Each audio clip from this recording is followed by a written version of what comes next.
교수님이 막 등장하셨네요. 박수로 환영해 주시죠.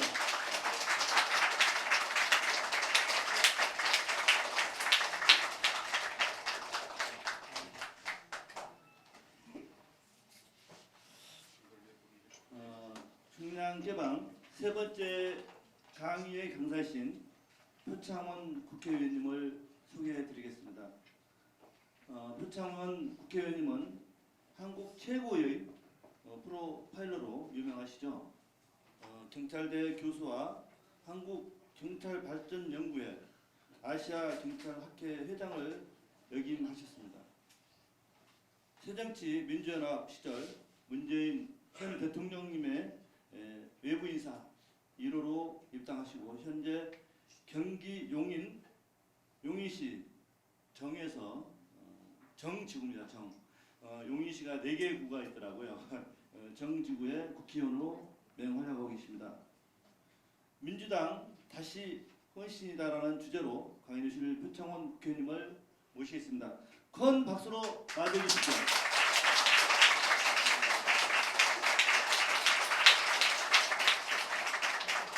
안녕하세요. 네, 반갑습니다.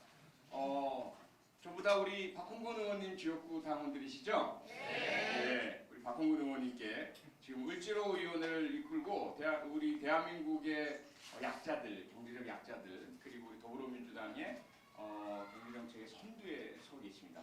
큰 박수 한번 좀 주십시오.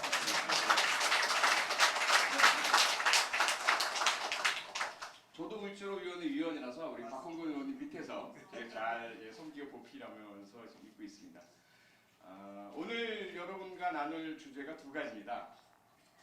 그렇죠? 하나는 공지에 나와 있는 시민의 행복과 정의를 위한 정치고요. 또 하나의 주제는 이 뒤에 현수막에 있는 민주당 다시 혁신이다.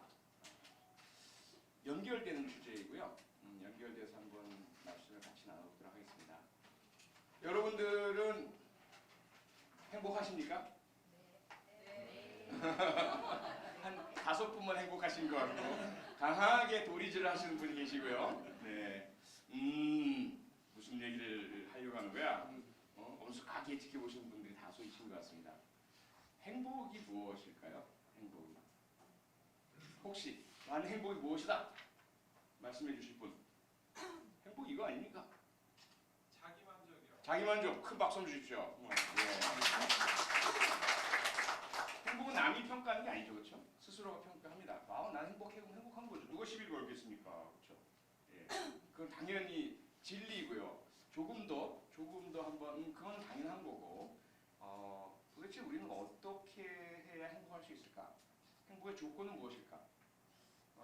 이 부분으로 조금 이렇게 들어가야 사실은 행복을 위한 정치를 할 수 있겠죠. 자기 만족이라는 진리만 그냥 받아들이면 여러분 다 만족하십시오, 행복하십시오, 그렇죠? 하면 끝일 테니까요. 그런 차원에서 혹시 나는 행복을 위해서 이게 꼭 있어야 된다고 생각해? 예. 개인적 즐거움도 있어야 되지만 네. 사회에서의 정의가 실현되지 않으면 예. 부당한 칭의가 없기 때문에 네. 사회의 정의가 중요합니다. 와, 큰 박수 한번 주십시오. 예. 가장 핵심적인 말씀이신 것 같습니다. 행복의 요소, 예를 들어 우리 대중가요 한번 찾아보시면 검색을 한번 해보십시오. 행복이란. 그럼 대개 나오는 것이 뭐죠? 사랑, 당신, 그렇죠? 행복이 무엇인지 알 수는 없잖아요. 그런데 당신 없는 행복이란 같이 하시죠. 있을 수 없잖아요. 갑자기 놀이교실이 되어버렸네요. 뭐 거의 대부분입니다. 우리나라뿐만 아니라 뭐 외국 팝송 다 행복하면 해피니스 이런 거 러브, 유 이런 게 다 따라오는 거죠. 그래서 나에게 행복이란 사랑하는 당신만 있으면 되겠지만 과연 그것만으로 충분할까? 나는 너무 행복한데 내 아이들과 내 가족과 함께 서로 믿고 사랑하고 행복한데 어때요? 내 이웃들이 우리 세월호 참사 발생하는 것처럼 막 자식 잃은 고통에 울부짖고 아파하고 그 사람들이 불행하니까 난 더 행복하네? 이러십니까? 아니잖아요. 인간이니까 그럴 수 없단 말이에요. 그리고 뭐 우리는 삼시세끼 먹고 싶은 거 잘 먹는데 우리 이웃집은 먹을 게 없어요. 그러면 고기 냄새 뿔뿔 풍기면서 봐라 우리 이렇게 잘 먹는다? 행복하다? 그렇게 느끼실까요? 아니죠. 왠지 불편하죠.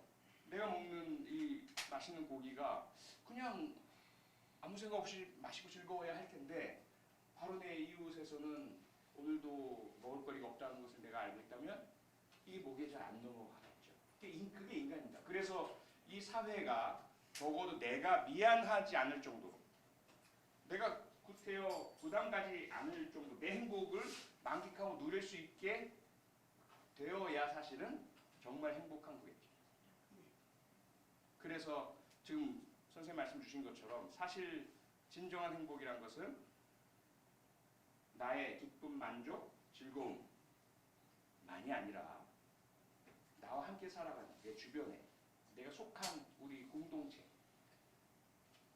커다란 문제가 없어야죠. 내가 미안함을 느끼지 말아야 되고 내가 부담감을 느끼지 않아야 할 테고 또는 내가 분노하지 않아야 되겠죠. 화가 나 미치겠어요. 그렇죠? 왜? 내가 너무나 뻔히 아는 얘기인데 억울한 사람이 있다면 저 사람 분명히 잘못하지 않은 걸 내가 아는데 누군가 모함을 해서 벌을 받고 불이익을 받고 그러면 내가 안 당하니까 괜찮은 거야? 그렇지 않잖아요. 그리고 세상이 불공평해요. 우리 아이들이 학교에 가는데 부모님이 돈이 많으냐 적응했다가 처벌받고 같은 기회를 부여받지 못하고 우리가 스포츠 경기를 봐도 그렇잖아요. 어떤 한 팀에서 심판 모르게 반칙을 했어요. 근데 우리는 TV 보고 그걸 봐요. 아무런 제재도 주어지지 않고 반칙한 팀이 이겨요. 기분 좋은 거야? 화가 나잖아요. 우리 분노하게 만드는 불의가 이 세상에 만연하면 난 행복할 수가 없습니다. 어떻게든 그게 해결돼야만 되는 거죠. 근데 그게 그냥 우리의 상식이고 인간의 보편적인 정서인데 여긴 과학적인 진리가 또 숨어 있습니다. 인간은 그렇게 만들어졌습니다. 우리의 뇌를 분석을 해보면요. 이 엄청나게 커다란 제 머리 크잖아요. 저 박홍근 머리 되게 큰데 저보다 더 커요. 이 커다란 뇌의 가운데쯤에 변연계라는 곳이 있고 선조체라는 작은 기관이 있는데요. 이 기관이 뭘 하는 것이냐면 활성화가 되면 우리가 행복감을 느끼고 성취감, 만족감, 기쁨 이런 걸 느끼는 신경 전달 물질을 분비하게 만들어요.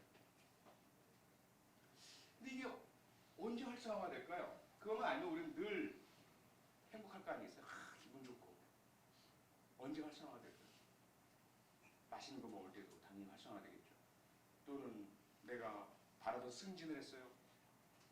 뭐 혹은 갑자기 로또를 맞았어요. 대박, 그렇죠? 예, 기분 좋겠죠. 그러한 인간의 이 변형의 선조체가 활성화되는 조건들은 이미 학습이 이루어져 있다는 거죠. 오랜 세월을 거쳐서 우리 인류 역사가 이끌어주면서 무엇이 나를 기쁘게 하고 무엇이 나를 만족하게 하고 무엇이 나에게 성취감을 느끼게 하는지는 이미 우리 사회 속에 만들어져 있습니다. 승리, 성공, 칭찬받는 거, 인정받는 거 그렇잖아요. 그런데 그게 24시간 360일 계속될 수 있나요? 그리고 똑같은 예를 들어 내가 맛있는 갈비탕을 먹었어요. 기분 좋아 행복해요. 제가 오늘 갈비탕 먹었거든요. 근데 그 다음에 내일 아침 또 갈비탕 먹어요. 점심에 또 먹어요. 어떨까요? 똑같은 행복한 걸까요? 아니죠. 그래서 인간에게 이 행복감을 주는 것들은 언제나 한계라는 게 있습니다. 그리고 똑같은 것이 행복감을 그만큼 똑같이 주려면 강도가 세지거나 양이 많아지거나 해야 돼요. 예외가 한 가지 있습니다. 예외가.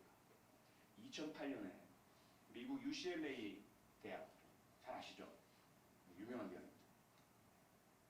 의대에서 실험을 했습니다. 과연 인간에게 행복감, 만족감을 주는 것들은 무엇일까? 알아내기 위해서. 그리고 그것은 동물과 어떻게 다를까? 인간의 DNA와 약 70% 이상 동일한 DNA 구조를 가진 동물이 있는데요. 실험하기에 아주 편리하게 체구도 작고 수명도 짧은 그런 동물이 있습니다. 예, 쥐입니다. 쥐. 예. 그 쥐랑 인간이랑 그래서 쥐에게도 이 뇌에 선조체 변형계 선조체가 있어요. 똑같이. 그래서 사람에게 또 쥐에게 좋아하는 음식을 줘봤어요. 쥐에게는 치즈를, 사람에게는 한 40명 정도를 성별로 뭐 직업별로 다 골고루 참가자 모집을 해서 각자 좋아하는 음식을 줘봤어요. 그랬더니 당연히 활성화가 되죠. 포만감, 만족감, 성취감.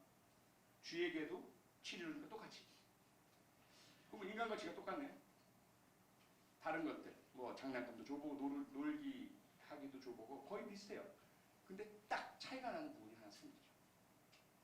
뭘까요? 더더군다나 아까 말씀드린 것처럼 먹을 거, 노는 거 이거는 한순간이지 똑같은 게 반복되면 바로 만족도가 떨어져 버리죠. 쥐도 똑같아요. 그런데 언제나 변함없이 똑같이 성취감과 만족감을 주는 조건.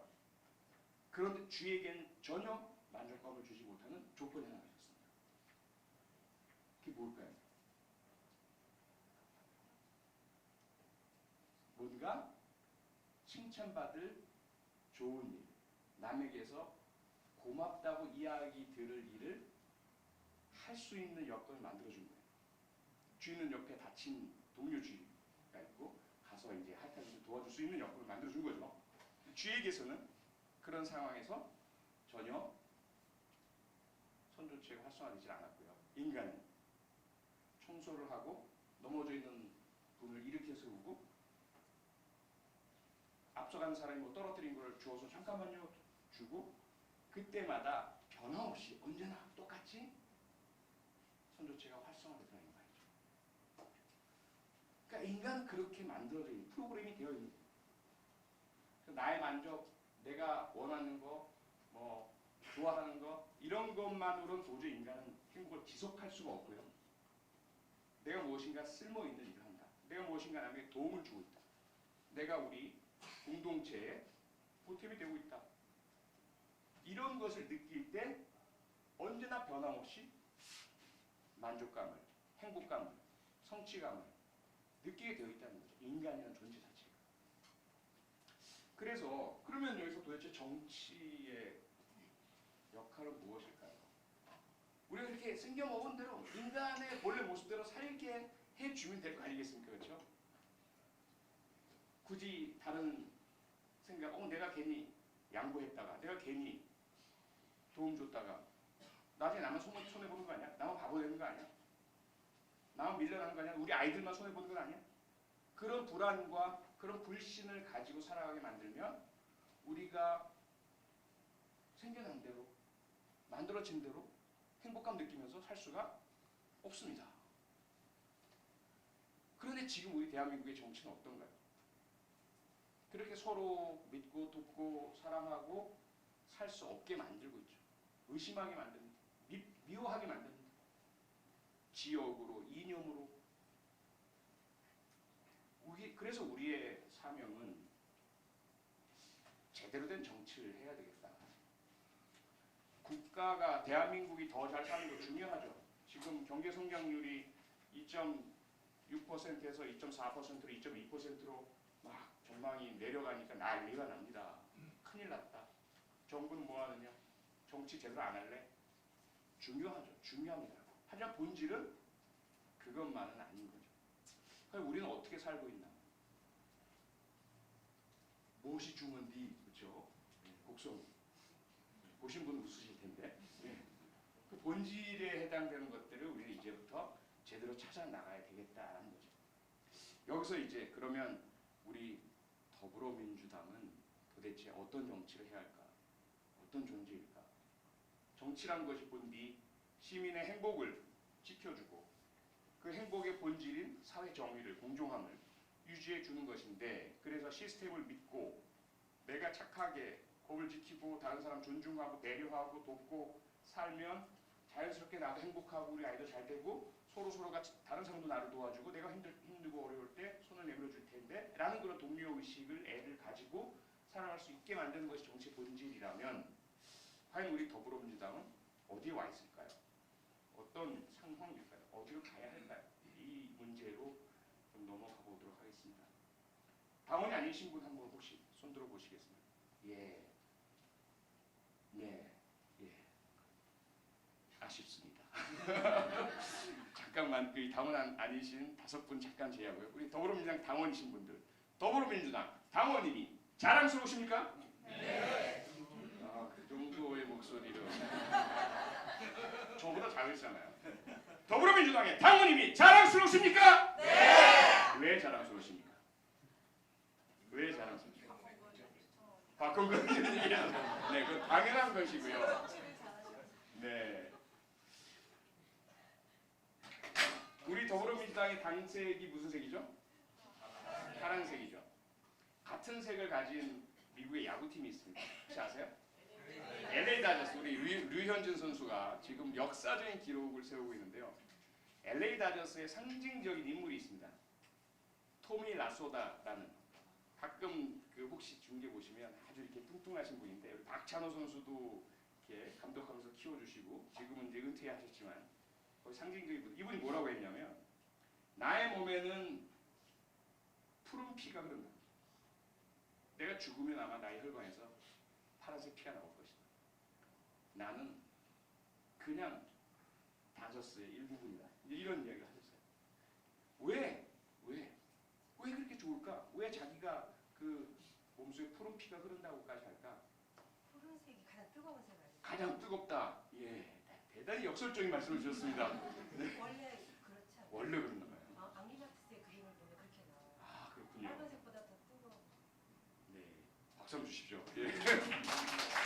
멋진 가르침을 얻은 것 같습니다. 뜨겁기 때문이기도 하겠죠, 당연히.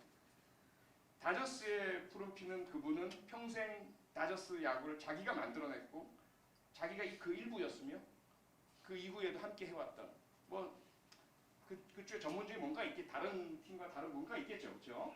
그것이 너무나 사랑스럽고 자기 일부분이라고 할 텐데 그럼 우리 더불어민주당의 푸른색은 과연 여러분의 혈관 속에는 푸른 피가 흐릅니까? 그렇다고 말씀하실 수 있으신가요? 왜 나는 더불어민주당이 자랑스러우신가요? 뭔가 정의 쪽으로 가려고 하잖아요. 뭔가 저희쪽으로 가려고 바로 그거 아니겠습니까? 그렇죠? 예.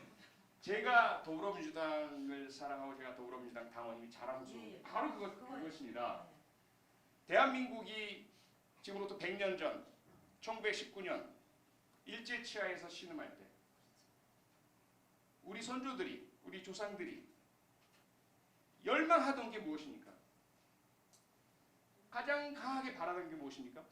독립이죠. 우리 땅, 우리 주권, 우리나라 그와 함께 그것만이 아니죠. 김인현 1919년 3월 1일 사실 오후 2시인데요. 정오 태극기 들고 거리로 뛰어나왔던 그 수많은 우리 선조들 조상들의 마음속에 있었던 것 무엇에 대한 그 열망이었을까요? 독립 그것은 당연하지만 그 다른 한쪽에는 그 전까지 우리는 어떻게 살아왔죠? 일제의 침략이나 외세의 강함만이 아니라 우리 내부에서도 신분에 의한 차별, 양반이냐 상놈이냐 태어나는 대로 왕족은 아무런 노력도 없이 그냥 왕족이 되는 거예요. 나라를 다스리고 아무리 노력을 해도 노비의 자손은 벼슬을 할 수도 없었고 자기가 원하는 직업을 가질 수도 없었습니다. 농사를 짓는데 1년 내내 피땀 흘려 지은 농사를 소작료를 하면서 다 가져가요. 세금이라고 가져가고 수탈당하고 그 소름, 그 압박 이렇게는 못 살겠다. 외세의 압박으로부터 독립도 있지만 그런 신분과 차별의 그리고 탐관오리들의 부당한 폭정, 비리 이것으로부터 벗어나고 싶다는 열망도 당연히 그 안에 담겨 있었죠. 그렇죠? 더 이상 우리는 봉건제 왕조 국가가 아니다. 더 이상 우리는 차별이 있는 신분제 사회가 아니다. 우리는 모두가 평등한 국민 한 사람 한 사람이 주인인 어떤 국가요? 민주국가, 민주주의 국가.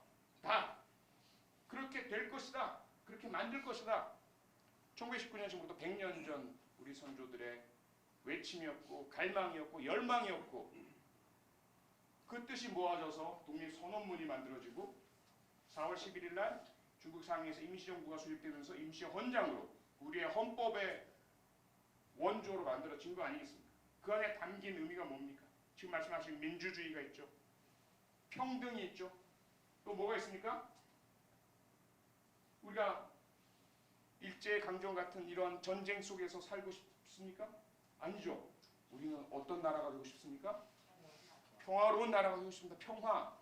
그리고 힘센 자가 마음대로 그렇죠. 자유로운 국가가 되고 싶습니다. 자유. 평등. 민주. 평화. 자유. 평등. 모든 사람들이 주인이 주권을 가진 공화국. 그렇죠? 그것을 가장 잘 대변하고 강령 속에 녹아 있고 실천해 나가는 정당이 어느 정당입니까? 더불어민주당이죠. 그래서 저는 더불어민주당이 자랑스럽고 그래서 더불어민주당이 저의 평생의 정당인 것입니다. 대한민국과 하나이기 때문에 대한민국의 건국 정신과 맞닿아 있기 때문에 우리 선조들이 열망하던 그 꿈을 실천하고 실현해 나가는 우리들이기 때문이죠. 그런데 만약에 우리가 잘못되면 어떻게 됩니까? 우리가 초심을 버리고 우리의 원칙을 버리고 흔들리고 비민주적으로 인권을 지켜내지도 못하고 자유가 짓밟히는 상황을 방관하고 평화를 찾아내지 못하고 정의가 강물처럼 흐르는 사회를 만들어내지 못하면 다저스야 그냥 자기네 게임 지는 것에 불과하겠지만 우리가 지면 그것은 무엇으로 연결됩니까? 우리뿐만 아니라 지금 손드셨던 당원이 아닌 우리 시민들의 행복과 정의가 짓밟히는 세상이 되는 것이죠. 우리 후손들이 제발 자유롭고 민주적이며 평화롭고 정의로운 세상에서 살기를 바라시면서 몸을 던지고 희생하시고 피를 흘리시고 고문당하셨던 애국지사, 독립투사 우리 선조들의 꿈과 뜻이 우리가 제대로 해내지 못하면 와르르 무너져 버리기 때문에 우리는 정말 잘해야 합니다. 그렇지 않습니까? 그래서 제가 다시 우리가 혁신할 때라는 말씀을 드리고자 하는 것입니다. 물론 그렇다고 더불어민주당만이 유일하고 정의롭고 다른 정당은 다 그렇지 않고 이렇게 말씀을 드리는 것은 절대로 아닙니다. 다 가치가 다르죠. 다만 우리는 우리 헌법 정신에 있는 건국 정신에 있는 자유, 민주, 평화, 정의를 끝까지 온전히 붙들어 나가고 있는 대한민국 주류 본류 정당이다라는 것만은 잊지 말아야 되겠다는 거예요. 여기서 제가 이제 혁신의 화두를 한번 꺼내보겠습니다. 알의 비밀이 있습니다. 알. 새의 알, 닭의 알. 알의 비밀이 무엇일까요?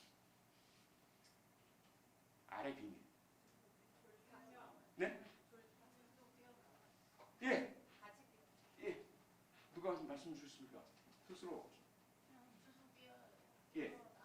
떼어나. 안 그러면요?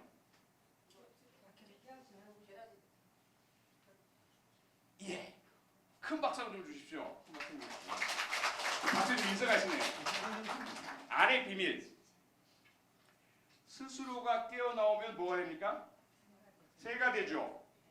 병아리가 되거나 스스로가 아닌 다른 누군가가 깨면 뭐가 되죠? 프라이가 되죠. 그렇죠? 프라이가 되거나 맞아요. 아니면 다른 육식 동물의 먹이가 되어버리죠. 그게 알의 비밀입니다. 스스로가 깨느냐, 남에 의해서 깨어지느냐. 스스로가 깨는 것을 우리는 혁신이라고 부릅니다. 남에 의해서 깨지는 것은 그 뭐죠? 괴멸이라고 부릅니다. 질이 멸렬해지고 풍비박산나고 노예가 되는 거죠. 무엇이 과연 스스로를 깨는 것일까요? 헤르만 헤세의 데미안에도 똑같은 이야기가 나옵니다. 알은 세계다. 새로운 세상으로 나오기 위해서는 알을 깨야 한다. 아브락사스가 되기 위해서, 그렇죠? 나의 세계를 깨야 한다. 그 알이 무엇이고 과연 우리는 무엇을 깨 나가야 할까요? 제가 더불어민주당에 들어오게 돼 그 당시는 이름이 새정치민주연합이었죠. 2015년 12월에 민주당 혹시 기억나시면 한번 떠올려 보시기 바랍니다. 어떤 모습이었는지. 지금과 같은 모습이었나요? 아니었습니다. 지지율이 20% 밑으로 떨어지고 우리가 그때 늘 하던 말은 제가 가장 많이 듣던 말, 제가 입당 전에 여러 민주당이신 의원님들 TV에 나오신 분들에게서 가장 많이 듣던 말은 기울어진 운동장이란 말이었습니다. 모든 게 다 불리하다고 얘기했습니다. 우리가 아무리 노력해도 안 된다고 했습니다. 남탓만 했습니다. 그러면서 점점 지지율은 떨어져 가고 그 얼마 안 되는 지지율에 야당의 권한도 얼마 없으면서도 그거 가지고 서로 싸웠습니다. 나뉘었습니다. 누구 파, 무슨 편 서로 비난하고 삿대질하고 그래서 결국은 탈당하고 분당하고 뛰쳐나갔습니다. 밖에 있던 제가 볼 때는 한심하기 짝이 없었습니다. 저 사람들 도대체 뭐야. 힘없고 약하고 지지율도 얼마 안 나오고 강한 보수정당이 집권해서 내리 누르고 있는 상태에서 똘똘 뭉쳐도 모자랄 텐데 도대체 뭐가 있길래 뭘 차지하려고 무슨 왕조의 왕관도 아니고 그렇죠? 거대한 재벌의 재산이 있는 것도 아니고 왜들 저럴까 도대체 이해가 안 됐습니다. 그게 바로 알이었죠. 진보는 분열로 망한다는 오래된 전통. 서로 도대체 함께 하지 못하는 특성을 가지고 있다는 잘못된 관행. 힘들고 어려울 때 서로를 다독여주고 함께 가기보다는 도대체 누구 탓을 해야지? 탓할 사람을 찾아내는 손가락질하기 게임 몰두했던 그 모습. 그 알을 과감하게 깨트리는 일이 일어났죠. 혁신이라는 혁신위원회라는 이래선 도저히 안 되겠다. 국민 속으로 들어가고 국민들의 지지를 받고 신뢰를 얻어야 하겠다. 우리의 낡은 이미지, 잘못된 관행, 분열의 습성 이걸 타파해 나가자. 그리고 원리 원칙대로 현역 의원도 평가하고 엄정하게 평가 결과가 낮은 의원에게 다음 선거에서 공천을 박탈하든지 경선에서 상당히 불리한 낮은 점수를 부여하든지 그 혁신안을 만들자 말자 적용도 하기 전에 평가도 제대로 하기도 전에 많은 사람들이 저건 나를 음해하기 위한 혁신 아니냐 나를 쫓아내려고 하는 거지 라고 하면서 뛰쳐나가 버렸습니다. 알을 깨는 건 고통입니다. 그게 쉬우면 누구나 다 깨죠. 그렇죠? 수없이 많은 알들 중에 스스로가 결국 깨어내서 나오는 병아리와 새의 아기들이 있는 반면 힘이 없어서 약해서 혹은 노력을 덜해서 결국 깨지 못하고 안에서 죽는 아이들도 꽤 많습니다. 2015년 겨울 그 고통의 순간 알을 깨는 노력들을 하지 않았더라면 지금의 더불어민주당은 있을 수 없습니다. 이미 알을 깼는데 그럼 되지 않느냐. 다시 우리가 혁신할 때가 됐다라고 저는 느낍니다. 밖에서 제가 들여다봤던 새정치민주연합의 그 모습이 알을 깨면서 새롭게 바뀌고 뭐 저도 그중에 아까 소개해 주셨지만 외부에서 과거 같으면 도저히 합류하지 않았을 사람들이 합류했습니다. 민주당에. 이렇게 새로워졌습니까? 공정한 기회를 부여합니까?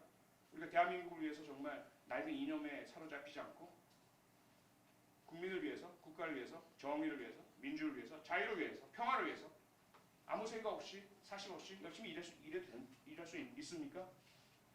그런 믿음과 신뢰를 주셨기에 무수하게 많은 정치적이지 않은 사람들, 과거에는 진보적이지 않았던 사람들이 같이 합류했습니다. 저희들뿐만이 아니죠. 온라인 당원으로 무수하게 많은 분들이 함께 입당을 하셨습니다. 그로부터 이제 4년이 흘렀습니다. 그동안 우리는 국정농단 세력을 탄핵해냈고 시민들과 함께 촛불혁명에 함께 참여하면서 그리고 적폐를 청산해내고 있으며 국가경제의 틀을 공정하게 바꿔나가고 있습니다. 사회혁신을 하고 있습니다. 아직까지 부족하지만 복지가 국민 한 분 한 분을 다 보듬고 어루만지고 보호할 수 있도록 노력하고 있습니다. 아직은 갈 길이 멉니다. 시작은 했습니다. 이제 우리에게 공격이 거세게 불어닥치고 있습니다. 우리가 열어가려는 평화의 길, 이 역시 순탄치 않습니다. 흔들리고 있습니다. 그래서 지금 또다시 우리는 혁신해야 할 때라고 저는 생각합니다. 혁신해야 할 때, 알을 깨야 할 때 깨지 못하면, 혁신하지 못하면 결국 타인에 의해서 깨어지게 되어 있기 때문이죠. 다른 당 얘기해서 좀 그렇지만 알을 깨지 못하는, 혁신하지 못하는 정당이 있습니다. 자신들의 알 속에 갇혀 있습니다. 자기들을 어떤 잘못된 말과 행동을 해도 지지해 주시는 최대 30% 정도의 시민들, 국민들이 계시다는 것을 너무 철저하게 믿은 나머지 알 속에서 편안하고 변화되지 않는 그 삶을, 그 행동을 유지하려는 정당이 있습니다. 그들의 미래는 뻔합니다. 우리가 그렇다고 해서 알을 깨지 않는 그들이 있으므로 우리는 안전하다는 생각에 우리마저 똑같이 새로 생긴 알 속에 안주해서 되겠습니까? 절대로 그래서는 안 됩니다. 왜? 앞서 말씀드린 것처럼 우리가 안주하면, 우리가 알을 깨지 못하면, 우리가 계속 앞으로 나아가지 못하면, 우리가 승리하지 못하면 우리만 지는 것이 아니고 우리만 잃는 것이 아니라 대한민국이 거꾸로 갈 것이며 역사가 거꾸로 돌아갈 것이며 그동안 우리 국민이 함께 성취해낸 우리의 자유와 민주와 평화와 평등과 정의의 수준과 정도가 낮아지고 떨어질 것이기 때문입니다. 그걸 또다시 어떻게 본궤대에 올려놓겠습니까? 그래서 우리는 혁신을 해야 합니다. 어떻게, 무엇을 혁신해야 할까요? 혁신의 출발은 우리 현상에 대한 분석이죠. 지금 우리는 어떤가? 우리에게 어떤 문제가 있나? 지난 2015년 우리를 깨트리고 아픔을 겪으면서 변화해 나갔던 그때 모습과 지금의 모습은 과연 어떻게 다른가? 우리에게 다시 분열이 찾아옵니다. 작은 차이 때문에 갈라섭니다. 서로를 비난하고 욕하고 함께 가는 원래의 목표 그건 저 뒤에 그거 뭐 당연히 우리가 집권도 했고 다 했으니까 뭐 그건 다시 뭐 생각 안 해도 되겠지. 우리끼리 중에 나쁜 놈 미운 놈 그거 혼내는 게 난 더 급해. 그런 상황에 우리는 봉착해 있습니다. 또 하나 이제 그동안 힘들고 어렵게 노력했으니 이제 누려야지. 우리가 집권 여당으로서 가질 수 있는 여러 가지 뭐 지위, 자리 뭐 이런 것들 이제 나도 좀 누려보자 하는 모습들이 여기저기서 보이고 있습니다. 거기에다가 2015년 우리가 혁신했을 때 가장 핵심이 있었던 것 그것은 원칙과 규칙의 준수 문제였습니다. 경선 룰이 어떻다, 당원이 어떻다, 당규가 어떻다, 이건 별로 중요하지 않은 모습이었어요. 외부에서 있었던 제가 봤을 때. 그냥 우리랑 가깝고 힘있고 세력이 있는 사람들이라면 그런 건 뭐 별로 구애받지 않고 하고 싶은 대로 했습니다. 그것이 결국은 외부로부터의 단절, 아이고 결국 니들끼리 해먹는 것이구나, 외면 불러오는 것이었죠. 지금 우리는 어떤가를 살펴봐야 합니다. 그 2015년 혁신 이후로 당원 당규가 철저히 지켜지는 모습들을 제가 많이 봐왔습니다. 지난 지방선거에서 수없이 많은 후보자들이 능력이 많고 당선 가능성이 높음에도 불구하고 규정이 어긋나고 부적격 사유들이 발견되었을 때 강한 어필과 강한 항의와 문제 제기와 시끄러움과 우리가 패배할 가능성까지 염두에 두면서도 규칙을, 원칙을, 규정을 지켜나갔습니다. 일부에서 그렇지 않은 모습도 보였습니다. 고맙습니다. 예. 박수를 더 크게 주셔야 됩니다. 물론 주시면서 하세요. 예. 하지만 일부에서는 그렇지 않다는 이야기들이 들려왔습니다.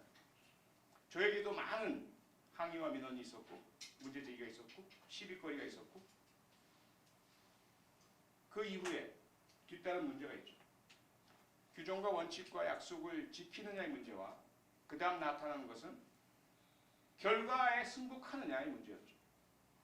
과거에 제가 밖에서 들여다보던 새정치민주연합 또 그 전에 민주당 계열의 그 정당들의 모습 속에서 가장 인상적이었던 것은, 부정적으로 인상적이었던 것은 도대체 승복을 하지 않는다는 겁니다. 문제 제기하고 시비를 제기, 패자들은 원래 말이 없어야 될 때는 말이 많습니다. 뭐 이것이 어땠네, 저것이 어땠네, 그래서 난 받아들이지 못하네. 심지어 어떤 장소에서 도끼를 들고 나타나는 분도 제가 한번 뉴스에서 보고 깜짝 놀란 적도 있었고요. 2015년 혁신 이후로 그런 모습은 거의 사라졌지만 여전히 다시 결과에 승복하지 않는 소리와 모습들이 가끔 보이기 시작합니다. 새로운 알이 생겼다는 이야기죠. 마지막으로 제가 드리고 싶은 알의 모습은 기득권의 모습입니다. 우리가 세상을 향해, 사회를 향해서 기득권 타파를 외쳐왔습니다. 그동안 재벌 기득권, 정치 권력의 기득권, 그렇죠? 법조 권력의 기득권. 그래서 그들의 기득권으로 진입 장벽을 높이고 경쟁을 어렵게 하고 자기들끼리 카르텔을 형성해서 편안하고 안온하게 자기들만의 세상을 구축해 살아가는 이 사회에 정의를 부여하고 공정함을 부여하고 기득권의 카르텔을 깨트리자고 하는 것이 대한민국에 던진 우리 민주당의 도전이었고 사명이었습니다. 이제 우리는 우리 안을 들여다봐야 합니다. 우리에게는 과연 그런 기득권이 형성되어 있지 않은가? 누군가가 새롭게 출발하려고 할 때, 도전하려고 할 때 그들에게 공정한 기회가 부여되는가? 무엇인가 가로막고 있지는 않은가? 어떤 강한 연줄을 부여잡지 않으면 들어오지 못하는 그런 공고함이 어디엔가 있지 않은가? 들여다봐야 할 때라고 저는 생각을 합니다. 청년 이야기 많이 합니다. 과연 우리는 그동안 청년을 어떻게 바라봤을까? 청년이 주체며 주인이며 우리와 동등한 인격체요, 서로 경쟁할 수 있는 대상이라고 인정하고 그럴 기회를 부여해 왔는가? 아니면 그저 대상으로 바라보았는가? 아, 청년 중요하지. 하지만 아직 여러분들 어리잖아. 아직 우리랑 같이 경쟁할 상황은 아니잖아. 이러한 눈에 보이지 않는 장벽으로 청년들의 주체성을, 기회를 막아오진 않았는가? 우리가 깨트려야 알 중에 하나는 그거라고 생각합니다. 새로운 모습, 젊은 모습, 연공서열에 구애받지 않고 나이에 주눅들지 않고 타이틀에 겁먹지 않으면서 할 말이 있으면 하고 의지가 있으면 도전하고 경쟁의 기회가 부여되고 그런 정당이 되어야 되겠다. 요약을 하겠습니다. 마지막 정리를 하겠습니다. 정치는 시민들의 행복과 정의를 지켜드리기 위해서 존재합니다. 그것을 제대로 하기 위해서는 정치의 본래의 의미, 그 정신을 올곧이 유지하고 있다는 그 정당이 승리해야 합니다. 고맙습니다. 권력을 찾아야 합니다. 권력을 지켜야 합니다. 그 권력이 왜 필요하냐? 시민의 행복과 정의를 제대로 지켜드리기 위해서죠. 제가 정치를 하는 이유, 사실 정치에 그다지 관심도 없었고요. 힘듭니다. 그런데 늘 저에게 힘들고 어려울 때, 억울하게 욕먹을 때, 그때 제게 떠오르는 강한 메시지가 있습니다. 그것은 뭐냐면 다른 거 하나도 없습니다. 너보다 나쁜 놈이 그 자리에 앉아있으면 어떡할래? 라는 질문입니다.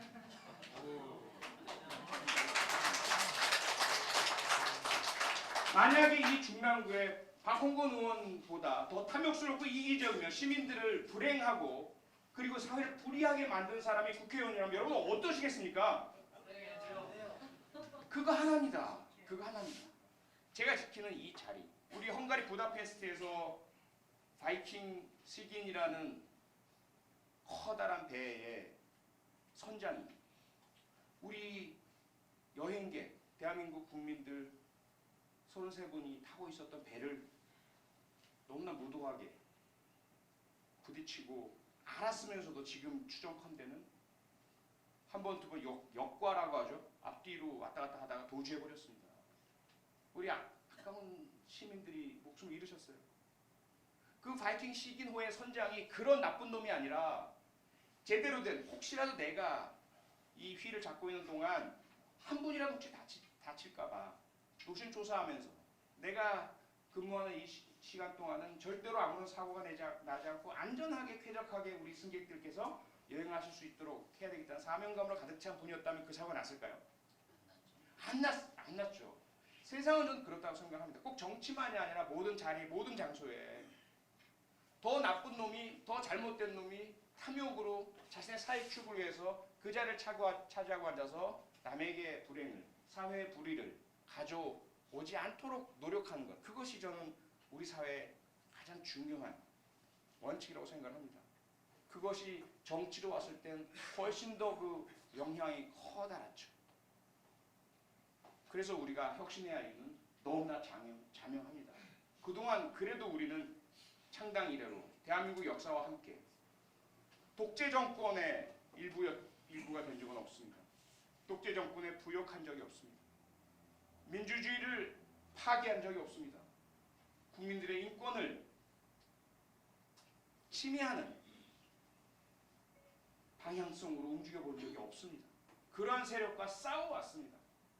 대한민국의 자유와 민주와 정의와 평화를 지키기 위해서 전쟁을 함부로 입에 올리고 안보를 입으로 팔아먹으면서 자기들은 병역 의무도 회피하고 자기의 자녀들도 병역 의무를 회피하게 만들었던 그 나쁜 세력들, 그들이 더 이상 나라를 망가뜨리지 않도록 노력해왔습니다. 그런 정당이기에 더더욱 게을리해서는 안 됩니다.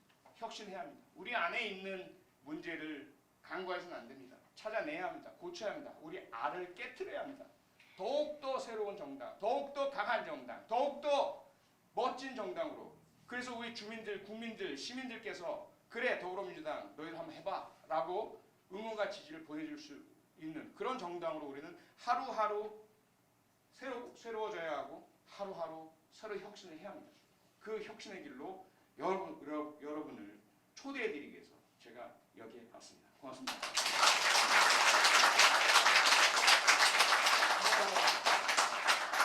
네, 이제 여러분의 질문을 받도록 하겠습니다. 네, 민주당 당원은 아닌데 예, 민주당을 항상 응원하고 또 박주민 의원님이나 추선 의원의 기대나 다르게 상당히 있습니다. 사실 오늘 기대를 많이 하고 왔는데 제 마음에 불편함이 있어서 꼭 이걸 한번 질문을 하고 갔으면 좋겠다는 게 있어서 질문을 드린 것 같아요. PD 수첩을 봤는데 국회의원분들의 그 농지소유 관련해서 농지법 위반이나 네, 그다음에 그 지역 사업 비상충에도 불구하고 배우자 명의로 네, 농지를 취득한 의원님들의 사례들이 많이 나왔는데 예, 거기에 그 더불어민주당 의원님들 사실 상당수 포함이 됐었거든요. 네, 그래서 저희가 기대하는 바는 아까도 말씀하셨지만 민주당이 정의를 추구하고 예, 다르다는 걸 표방하고 해서 믿고 의지하고 따라가고 있는데 네. 그런 모습에 대해서 초선 의원으로서 또 당의 입장에 대해서 어떻게 생각하시고 어떤 방향성을 가져야 된다고 생각하고 계시는지 네. 듣고 싶습니다. 네, 너무 아프지만 정확하고 좋은 질문 주셔서 감사합니다. 예, 질문에 일단 박수 한번.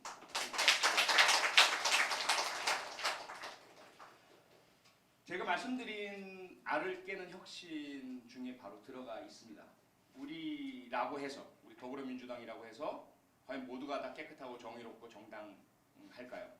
그리고 우리의 그 가치를 다 몸으로 실천하고 있을까요? 그럴 수 없습니다. 인간이기 때문에, 인간들이 모인 집단이기 때문에 당연히 그 안에는 문제가 있습니다. 그리고 불안전하고요, 부당하고 불의하고 불법한 행위를 하는 사람도 있습니다. 그때 우리가 취해야 할 자세는, 저는 과감하게 진위 여부를 가리고 정확하게 규정에 따라서, 원칙에 따라서 처리하는 것이다라고 저는 생각을 합니다. 그것이 우리가 가져야 할 태도입니다. 다만 한쪽에서 그런 게 있죠.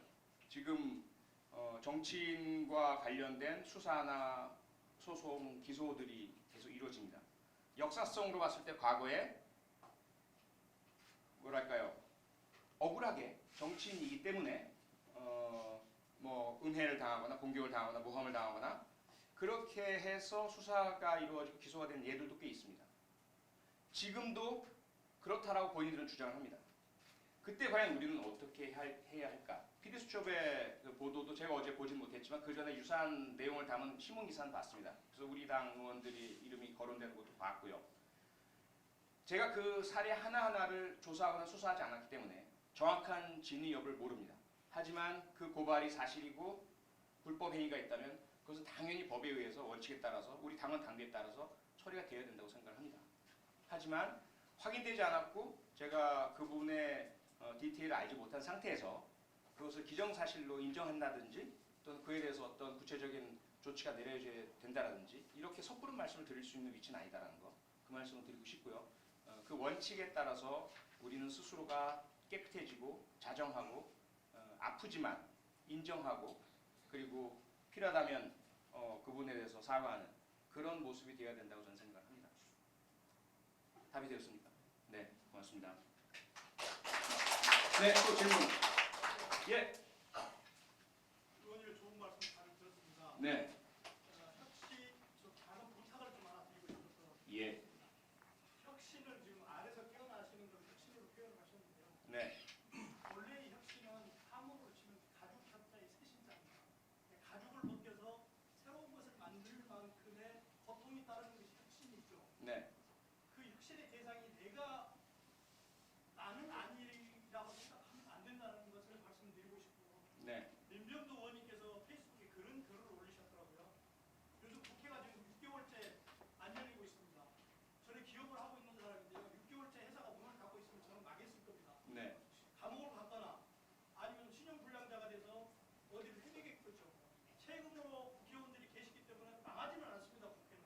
그래서 민병도 의원님이 아침에 일어나서 배드민턴장 가고 점심에 윷놀이장 가고 저녁에 목욕탕 가는 것이 국회의원이 할 일이냐라고 그 찬탄의 글을 올리시는 것을 제가 봤습니다. 그래서 제가 이 부분에서 부탁드리고 싶은 것은 적어도 우리 당이 혁신이라면 6개월 동안 아무 일도 어떤 누구의 탓이든지 일어나지 않았다면, 열리지 않았다면, 일을 하지 않았다면 적어도 우리 당 국회의원들이라도 정말 세비를 반납하는 이런 혁신이 한 번쯤은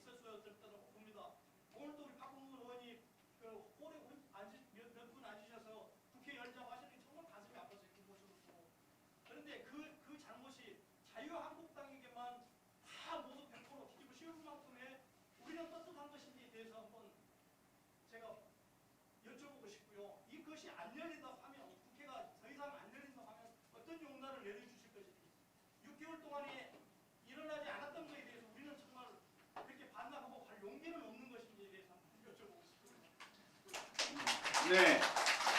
자동적으로 박수가 나오는. 첫째로 국회가 열리지 않는 책임. 저는요 무조건 우리도 잘못입니다. 그건 옳지 않다고 생각합니다. 이유도 없이 무조건 너도 잘못, 너도 잘못. 누군가 싸우면 시비를 가려줘야죠. 싸웠으니 너희 둘 다 잘못이야. 무조건. 빌어, 무릎 꿇어. 그렇게 우리는 아이들을 키워왔습니다. 그리고 우리들 또 그것을 강요하고 있습니다. 저는 결단코 그것을 배격합니다. 저희가 이번 국회 정상화 과정에서 하나라도 지적해 주십시오. 우리가 무엇을 잘못했죠? 국회법에 정해 있는 절차와 방식대로 계속 해왔습니다. 그런데 그 과정에서 상대방이 그 어떤 정당이 참여하지 않았습니다. 국회가 열리지 않는 것은 국회에 참여하지 않는 정당이 국회 일정에 협의하지 않았고 동의하지 않았기 때문인데요. 그러면 열심히 하겠다고 참여하고 열고 상임위 열고 한 정당들도 같이 책임을 져야 할까요? 언론들에게도 저는 계속 호소드리고 싶어요. 늘 이런 문제가 생기면 늘 양비론이에요. 뭔가 당이 잘못했겠지. 여당이니까 왜 큰형님처럼 좀 들어주지 않아? 그걸 들어주면 어떻게 되나요? 국회법에 신속 처리안건 패스트트랙이 왜 생겼습니까? 제가 누차 기회가 있을 때마다 목이 터져라 설명을 하고 주장을 합니다. 과거에 동물국회, 새누리당, 신한국당, 한나라당, 민정당 그 계열의 정당들이 집권했을 때 그들이 과반수라는 것을 이용을 해서 집권 상정을 합니다. 통과시키고 싶은 법이 있으면 그 법의 상당수는 아까 말씀드렸던 민주화, 정의와 자유와 평화에 때로는 반하고 복지를 위배하고 약자들을 더 어렵게 만드는 그런 법인 경우가 많았습니다. 그때 동의와 합의를 구하지 않고 수기도 거치지 않고 숫자로 과반이니까 밀어붙인 적이 있었어요. 많았습니다. 그때마다 그 당시에 국회법상으로는 야당이 할 수 있는 방법이 없으니까 물리적으로 막았습니다. 의사법원 못 두드리게. 동물국회가 됐죠. 싸움판이 됐죠. 난장판이 됐죠. 더 이상 그러지 말자 해서 만든 게 국회 선진화법입니다. 그래서 이번에 패스트트랙 3법, 선거법, 공수처법, 형사소송법 개정안, 검경수사권 조정 국민들의 촛불혁명에서 요구하셨던 것이고 약속드렸던 것이 공약으로 그래서 선거법 개정안과 공수처법과 검경수사권 개정안 만들자고 사법개혁특별위원회, 정치개혁특별위원회 만들었습니다. 논의에 참가를 하지 않습니다. 자유한국당. 그래서 이루어지질 않았어요. 그러다 보니까 어쩔 수 없다. 시간은 흘러가지. 내년에 총선인데 그 선거의 룰을 만들어야 될 텐데 시간이 흘러가면 도저히 선거구 획정이며 물리적으로 안 된단 말이죠. 그래서 국회법에 과거에 그러한 동물국회를 막기 위해서 만들어낸 선진화법에 따라서 5분의 3이 바른미래당이 더불어민주당 편입니까? 바른미래당이 진보입니까? 스스로 보수를 표방하는 그 정당도 함께 했습니다. 그렇게 해서 동의해서 패스트트랙에 국회법에 나온 대로 올렸습니다. 그런데 그 절차를 막기 위해서 폭력으로 물리력으로 저지하고 국회법이 정면으로 위배되는 상황이 벌어졌는데 거기에 대해서 우리가 책임을 져야 합니까? 아니에요. 예. 그래서 저희가 아까 말씀드렸지만 저희가 잘못한 건 당연히 인정해야 해요. 아까 질문 주신 것처럼 법 위반이라든지 비윤리적인 문제 당연히 그건 문제 삼아야 되고 지적하고 해야 합니다. 하지만 국회를 정상화시키고 법에 따라서 원칙에 따라서 제대로 하려고 하는데 상대방이 범죄를 저지르고 상대방이 법을 위반하고 상대방이 가해행위를 한 것까지 피해자 보고 책임져라. 같이 책임져라. 싸움 났으니 어쨌든 양쪽이 다 책임 있는 거 아니냐? 저는 그런 시각은 결코 동의할 수가 없고요. 두 번째, 말씀하시기는 좋습니다. 국회 안 열렸으니 세비 다 반납해. 시원하게 반납하면 되겠죠. 그러면 매번 그럴 때마다 세비 반납을 하는 모습으로 앞으로 이어져 나가야 될 텐데요. 그 국회의원들은 활동을 어떻게 하며 생활은 어떻게 하죠? 저는 다른 분들처럼 돈이 많지 않습니다. 네, 제 재산이 경기도 의원들 중에 밑에서 5번째예요. 네. 세비 반납 시원하게 요구하신 대로 하고 싶은 마음 안. 저는 그 세비 반납은 저야 의원식당 와서 먹으면 되겠지만 우리 가족들은 먹을 게 없습니다. 솔직히 말씀드립니다. 그래서 세비 반납이라는 것 자체가 시원하고 하고 박수 받을 모습이긴 하겠지만 그렇게 정직한 대응은 아니다라는 생각이 듭니다. 예, 말씀하십시오. 제가 드린 말씀은 해석의 오해가 좀 있으신 것 같아요. 예, 자유한국당이 그렇게 하고 있다는 것, 뛰어 있는 시민은 다 압니다. 네, 자유한국당이 안 들어가서 못한다는 것도 알고 있습니다. 국회 안 열려 있다는 것도 알고 있고요. 얼마나 민주당이 노력하고 있다는 것도 또 우리가 여론조사를 통해서 네. 보면 거의 다. 너무 죄송한데요. 잠깐만. 다른 분들 계시니까 좀 짧게만 해주시면 감사하겠습니다. 네, 그래서 제가 양비론을 말씀드리자고 한 것이 아니라 예, 적어도 혁신이라면 이게 매번 걸릴 때마다 이런 일이 있을 것은 아니겠지만 정말 6개월 이게 타상 초유의 6개월이라고 그러시더라고요. 정말인지 모르겠어요. 적어도 혁신이라면 우리가 한 번쯤은 저는 한 번쯤은 우리 당에서 한 번쯤은 선도적으로 그렇게 한번 보여주는 것도 굉장히 좋은 모습이고 또 국민들한테 환영을 받을 수 있는 모습이었습니다. 그 두 번째 답을 말씀드렸지만 그런 부분들을 저는 일단 포퓰리즘적인 방법이라고 생각을 하고요. 한 번 정도 사용해서 와 박수 받을 수도 있습니다. 와 세이 받나 저희들도 한 번 했습니다. 이미 일단 지난 20대 국회가 출범하자마자 국회가 잘 안 열렸습니다. 그래서 첫 달치를 반납했어요. 첫 달치라고 해봐야 많지 않습니다. 왜냐하면 시작 1일부터 시작한 게 아니었기 때문에요. 하나의 퍼포먼스였고 쇼잉일 수밖에 없는 거죠. 다른 당국도 마찬가지고. 그리고 그러한 모습으로 과연 일하는 것이 정치의 본 모습일까요? 제대로 일을 하는 게 더 중요하죠. 입법하고 정책 만들어내고. 예. 네. 하지만 선생님 말씀하신 그 심정은 100% 이해하고요. 100% 동감하고요. 저희들이 방법면으로는 조금 더 제대로 된 방법으로 그런 국회가 열리지 않는 데 대한 어떤 책임을 지겠다. 이런 말씀 꼭 드리겠습니다. 예, 고맙습니다. 예. 예. 네.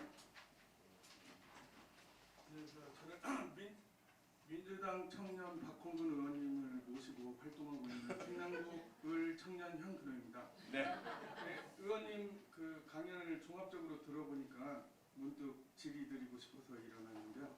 저는 3.1운동 현장에도 없었고 민주화 운동 현장에도 없었는데 이렇게 독립된 국가, 민주화된 국가에서 살고 있다는 게 너무나 행복한 것 같습니다. 네. 그리고 하나 더 아쉬운 점은 평화 통일된 국가에서 살고 싶은 욕망도 용솟음치고 있습니다. 3.1운동의 원동력이 된 분들도 청년들이었고 네. 32년 전 60항쟁의 원동력이 된 분들도 청년분들이었는데 3.1운동 앞에 110년 전 10월 26일 하얼빈역에서 이토 히로부미를 처단해 주신 분도 청년 안중근이셨는데요. 유엔이 최근 정한 기준에 따르면 19세에서 65세까지 청년이십니다. 여기는 거의 65세 이상이신 분들이 없을 것 같으신데요. 평화 통일된 우리 대한민국과 한반도를 만드는데 민주당과 우리 청년들이 앞장설 것 같은데 통일된 한반도의 주역이 될 민주당 당원들과 네. 우리 청년들에게 당부하고 싶은 말씀을 짧게 여기 다 청년입니다. 대박. 짧게. 예.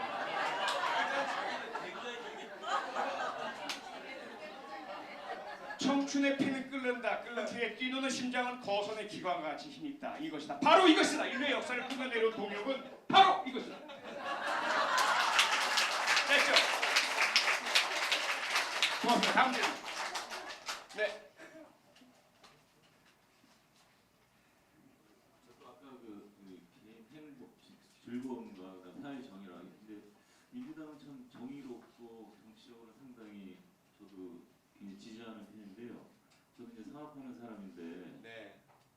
너무 먹고 살기가 힘듭니다. 그러니까 저만 힘든 게 아니고 예. 다들 힘들다 그럽니다. 예. 근데 이런 부분은 너무 외면하시는 게 아닌가 이런 생각이 듭니다. 네네. 어떻게 생각하시죠? 네. 예. 가장 아픈 질문이시고요. 일단 격려의 박수 좀 부탁드리겠습니다. 네.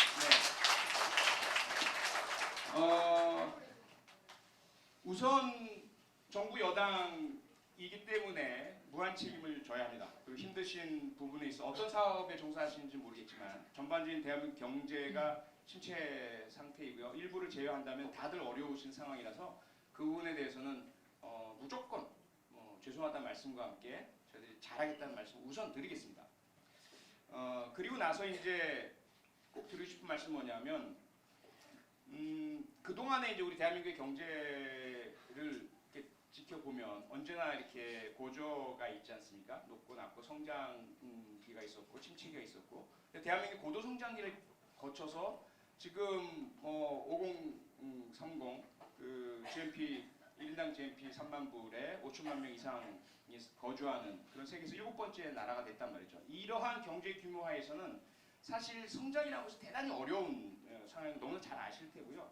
거기에다가 그럼에도 불구하고 저희들이 무한 노력을 하면서 그 경제 기조를 바꿔 가겠다. 그 핵심은 뭐냐면 대기업 중심, 재벌 중심, 기득권 1% 중심의 경제를 중소기업과 자영업자와 노동자, 가계 중심의 경제로 바꿔나가자. 이래야 우리가 함께 잘 산다. 이래야 우리가 빈부 격차 줄어들고 그리고 오래 지속될 수 있는 공정한 경제가 된다. 이것이었거든요. 여기에 대해서는 사실은 우리뿐만 아니라 다보스 포럼이라든지 전 세계의 경제 석학들도 같이 공감하는 겁니다. 그 선언도 했고요.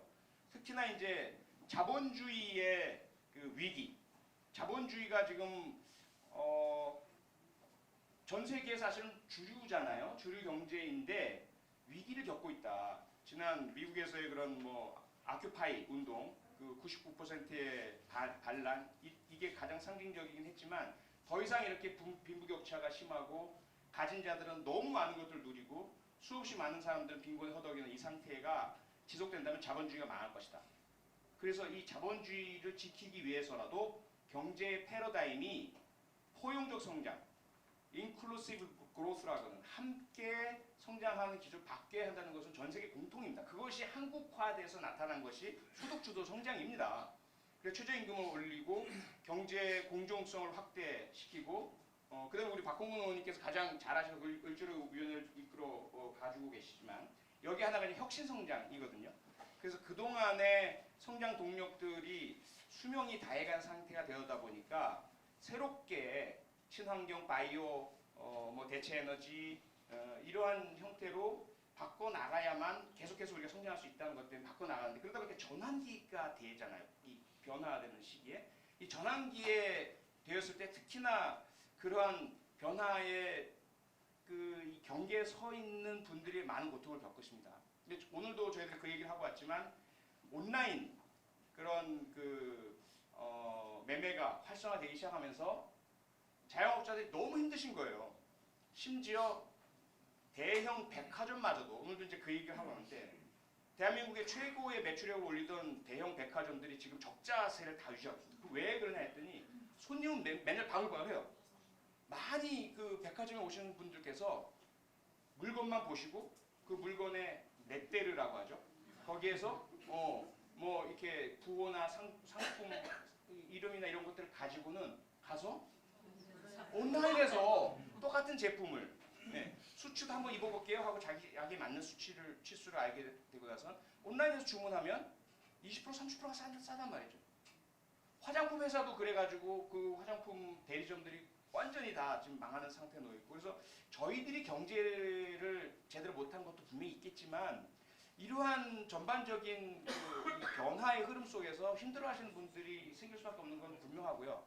또 하나가 잘 아시지만 미국과 중국 간의 무역 분쟁이 엄청나게 심각하지 않습니까? 직격탄을 맞고 있는 게 우리고 우리는 수출 주도 국가, 수출 중심 국가입니다. 우리 수출의 40%가 중국을 대상으로 하고 있죠.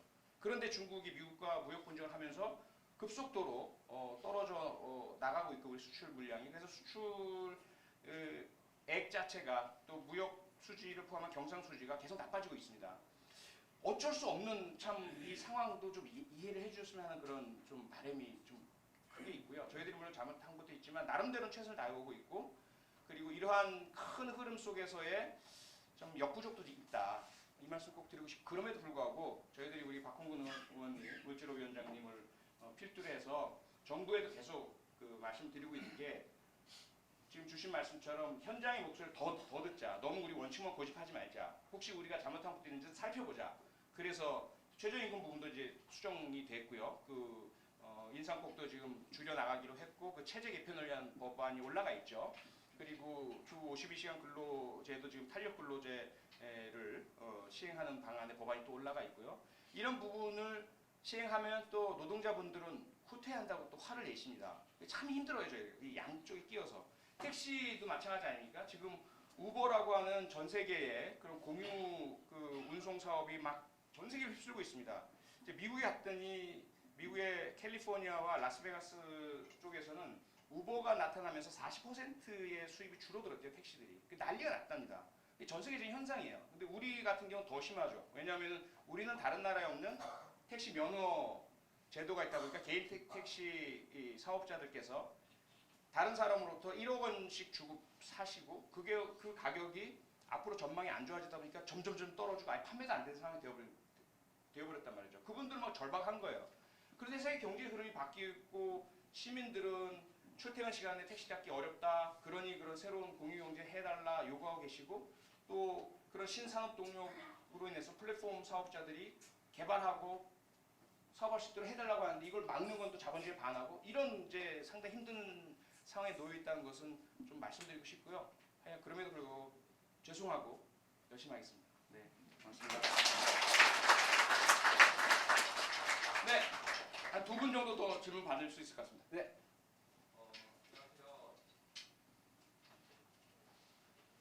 안녕하세요. 전 더불어민주당 강원입니다. 네. 우선 청년이라는 얘기가 계속 나왔는데 네. 이게 청년이라는 기준이 앞선 질문한 분들처럼 상당히 코에 걸면 코걸이, 귀에 걸면 귀걸이 느낌이 있어요. 그랬을 때 지금 청년은 민주당이 청년을 대하는 것이 과연 소모적인가 생산적인가에 대해서 저도 생각이 많이 들었는데 구체적으로 어떤 부분인지 좀 더 말씀을 듣고 싶어요. 네. 예를 들어서 그리고 또 하나는 요즘 저는 애초에 20대 남자들 중에 그냥 성향이 민주당 지지할 사람들이 아니어서 지지를 안 한다고 생각을 하는데 표창원 의원님께서 말씀을 많이 듣고 그런 걸 하실 때 처음에는 진짜로 왜 저걸 굳이 하신 이유를 좀 몰랐어요. 그 사람들은 애초에 그냥 성향이 민주당 지지할 사람들이 아닌 것 같은데 그런데 되게 듣는 20대 청년 중에서도 여성이 있고 성소수자가 있고 다양하게 있는데 그렇게 말씀을 듣는 거 보고 많이 좋은 감정이 들었어요. 그렇게 듣는 상황에서 어떤 점을 느끼셨는지 좀 여쭤보고 싶습니다. 네, 고맙습니다. 예, 박수 주십시오. 네. 우선 청년의 개념은 대단히 좀 다중적이죠. 누가 어떻게 개념 정의하느냐에 따라 다르고요. 그래서 이번에 저희들이 이제 청년 기본법이라는 법을 지금 발의해 두고 있는데 청년 기본법은 청년을 지원하기 위한 겁니다. 청년들에게 특별한 주거에 있어서의 혜택을 드리고 그 다음에 이제 취업에 있어서 지원을 해드리고 이런 근거를 마련하기 위해서인데 그 법에 지금 합의가 된 청년의 연령이 19세에서 39세까지예요. 네. 어떤 분들은 더 늘려야 된다. 왜냐하면 이것은 복지고 도와드리는 거니까 가급적 청년의 기준을 좀 더 늘려 지금 워낙 힘드시니까 취업도 어렵고 하기 때문에 40대까지도 포섭해서 도와드려야 되지 않느냐 이런 이제 의견도 많으셨고요. 아니다. 오히려 더 줄여서 정말 30대가 되기 전에 그 핵심 청년층에게 집중적으로 지원을 하자 이런 주장도 있었습니다. 그런데 그동안 이제 다양한 그 법과 정책의 현상들을 비교 분석하고 다른 나라 사례들을 비교 분석을 해봤더니 세계적인 보편적인 추세도 39세까지이더라고요. 그렇게 일단 됐고요. 그리고 자연스럽게 그럼 어떤 청년 지원이냐라는 것에서 우선 청년들이 현재 겪고 계시는 가장 큰 힘들고 어려운 부분이 취업이죠. 취업에 있어서 참 힘들고 어려운 게 총량의 취업량을 늘린다는 건 너무 어렵습니다. 정말 이 산업 구조 자체가 아까 사업 말씀 주셨지만 점차적으로 자동화되고 뭐 온라인화되고 하는 바람에 오히려 고용이 줄어드는 이 사회 구조적 특성을 가지고 있거든요. 그러다 보니까 힘들고 어려운데 그럼에도 불구하고 청년들이 더 많은 기회를 가질 수 있도록 법과 제도, 정책에 있어서 청년에게 그 취업 지원 수당을 드릴 수 있도록 한다든지 그리고 청년들이 취업을 하기 위해서 필요한 교육 연수를 받을 수 있도록 지원을 해드린다든지 그리고 청년을 고용하는 중소기업에게 재정적 지원을 해드리는 것도 지금 추경안에 포함되어 있거든요.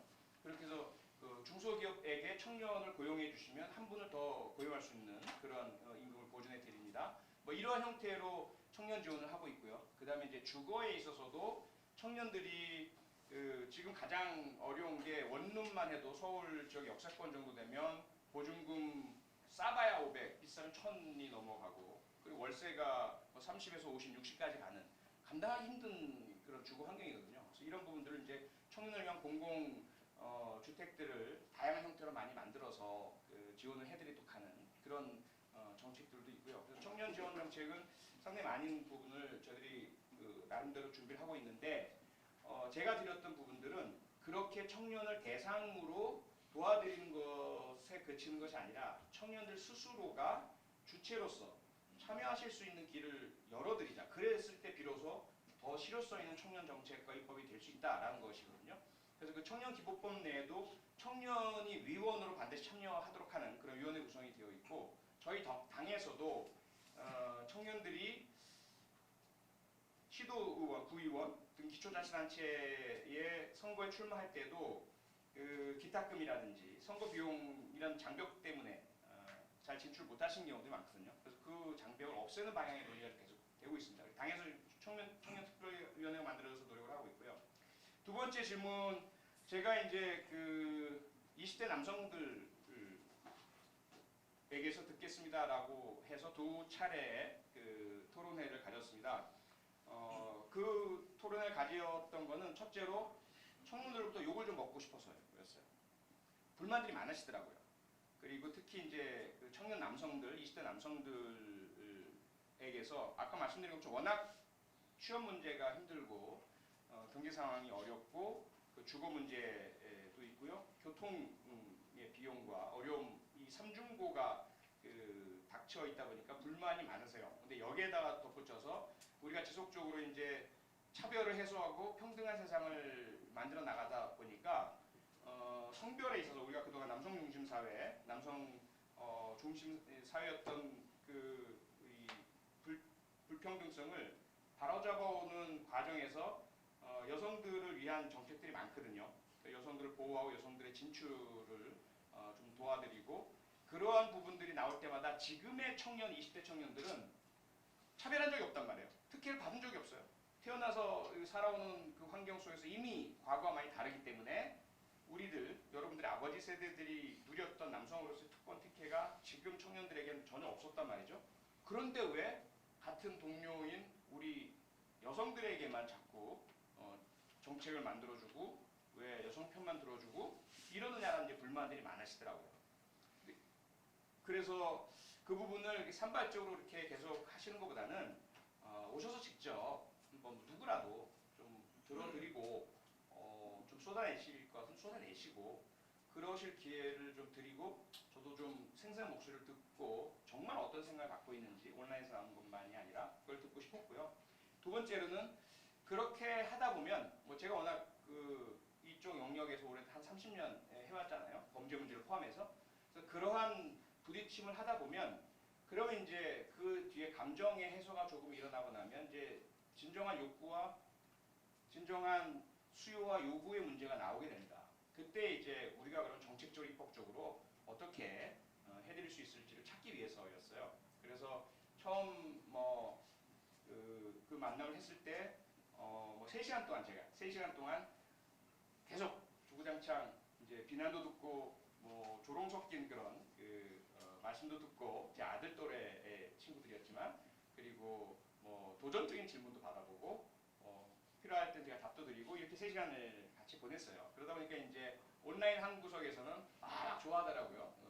표창원 쩔쩔맨다, 뭐 혼난다, 야단 맞는다, 뭐 또 언론 방송에서도 그런 식으로 이제 그 기사도 많이 내고 뭐 당연히 뭐 예상 가능한 거죠. 하지만 그런 가운데에서도 저는 이제 사람을 믿고 인간을 믿거든요. 아까 말씀드린 거죠. 그래서 많은 청년들이 지켜보실 것이다. 지켜보시면서 뭐 하루아침에 제가 뭐 마법처럼 확 좋게 해드릴 수는 없겠지만 적어도 진정성으로 진심으로 듣고 임한다는 것만은 알아주실 것이다라는 그런 믿음이 있었어요. 근데 그러고 나면 차분하게 이제 오해가 있다면 오해는 걷어내고 그리고 이해할 수 있는 것이면 이해하시고 그 다음에 저희가 받아들일 것을 또 받아들이고 고치고 그리고 함께 만들어 나갈 수 있는 그런 이제 어떤 공동의 합의의 지점이 있을 것이다라고 생각합니다. 그래서 끝난 건 아니고요.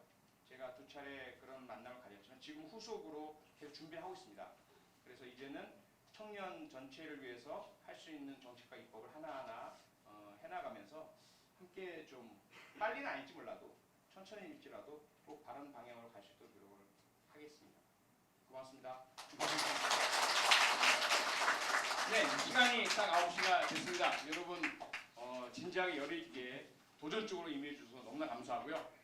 앞으로도 우리 더불어민주당 을지로 위원장 박홍근 의원님과 함께 혁신의 더불어민주당 그리고 국민들에게 시민들에게 행복을 드리고 정의를 이루어내는 우리들이 되었으면 좋겠습니다. 고맙습니다.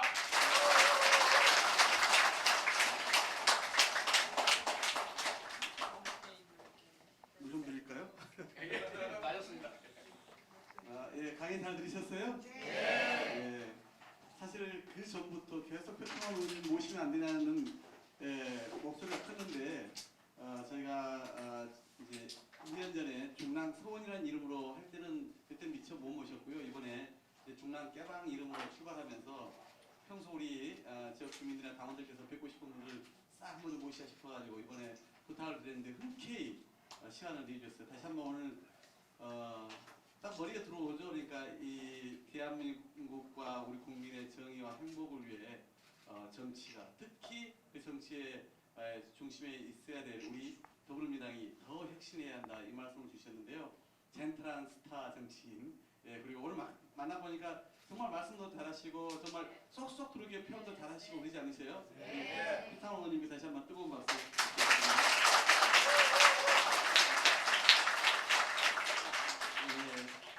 그 아까 질문이 나왔는데 제가 좀 부연을 하자면요. 답변에 제가 이제 요즘 매일 아침 9시부터 6시까지 쭉 앉아 있습니다. 자유한국당 한교안 대표도 제 앞으로 하루에 한 30번 지나가시고요. 나경 대표는 한 5번 지나가셔요. 그럼 제가 인사드리고요. 옆에 이제 동료원들이 번갈아 가면서 저랑 이제 앉아 있는데 한쪽에는 이제 빨리 국회 정상화하라, 또 한쪽에는 민생 입법 처리하자 이걸 내걸고 하고 있는데 이제 그분들이 그래요.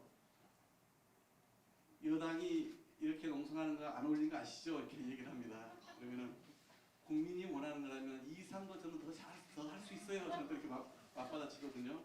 그게 지금 국회 풍경인데 아마 다음 주까지는 이제는 뭐 좀 정상화되지 않을까 기대는 하고 있는데 그렇게 의원들과 앉아서 저런 얘기를 나누는데 그때 이야기가 나왔어요.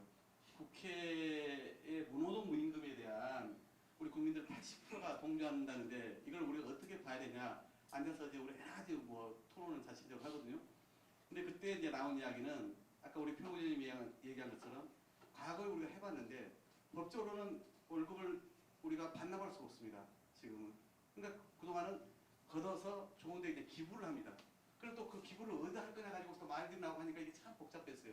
근데 그런 것보다 제가 지금 막 우리 보좌관들한테 법안 검토해보라고 다시 보냈는데 어제 김영춘 전 장관님 등등하고 앉아서 이제 오후 6시까지 앉아있으면서 나온 의견은 뭐냐면 국회가 의무적으로 열어야 되는 게 국회법에 2월, 4월, 6월, 8월 짝수달입니다. 그 다음에 9월부터는 100일 동안 정기국회입니다. 그러니까 그 나머지는 이제 열어도 되고 안 열어도 되는 거예요. 여야 합의에 의해서. 그러면 국회법에 명시된 월에 회의가 소집되지 않거나 또는 소집됐는데 불구하고 참여를 하지 않는 국회의원에 대해서는 아예 법에다 명시하면 반납을 할 수 있거든요.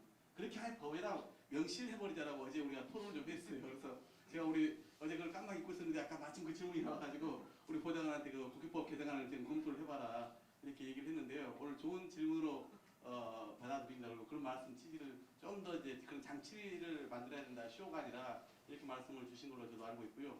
저도 오늘 말씀 드리면서 저도 좀 가슴이 많이 뜨거워졌습니다. 우리 표현님이 어찌 보면 대한민국 되게 상식적 시민의 표본 같다고 저는 생각했어요.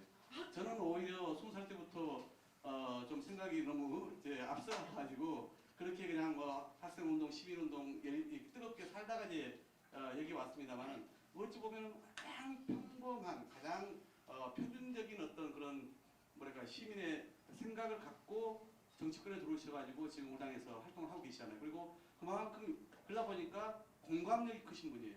말 한마디 행동 하나가 대중들에게 주는 그 공감력이 저는 되게 크다고 생각합니다. 그 강점을 갖고 계신 분이거든요. 그래서 오늘 너무나 우리에게 그런 좋은 말씀을 주셨는데 앞으로 큰 정치로 성장할 거라고 저도 기대를 하는 분입니다. 우리 다시 한번 표현님께 뜨거운 박수를 보내드리면서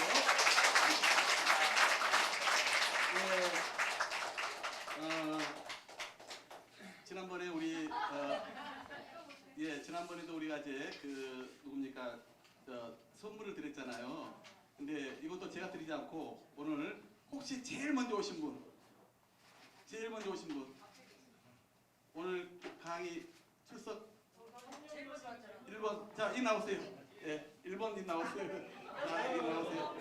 자, 우리 오늘 수업을 함께한 우리 깨방 일기 기술대표에서 우리 표현님께 앞으로 우리 대한민국의 미래와 또 우리 국민의 행복과 정의를 위해서 열심히 떼주시면서 글도 열심히 잘 써주시고 하라고 우리 마음을 전달하겠습니다. 네.